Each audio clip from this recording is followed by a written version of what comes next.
Hi అందరికీ. ఇప్పుడే బయటికెళ్ళొచ్చాము. Time 6:30 అవుతుంది. ఫాస్ట్‌గా వంట చేసేయాలి. ఈరోజు వెడ్నెస్‌డే మన హాస్టల్‌లో వైట్ రైస్, చికెన్ కర్రీ, రసం చేయాలి. రైస్ కోసం బియ్యం కడిగి పెట్టేసిన. ఇంకా చికెన్ కర్రీ చేయాలి. ఒక బాండిల్ పెట్టుకోవాలి.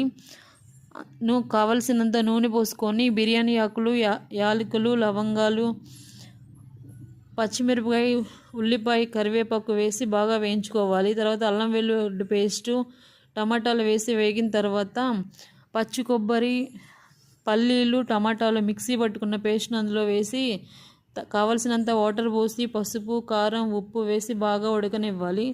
తర్వాత కసూరి మెత్తి, తర్వాత చికెన్ వేసి బాగా ఉడికించుకోవాలి.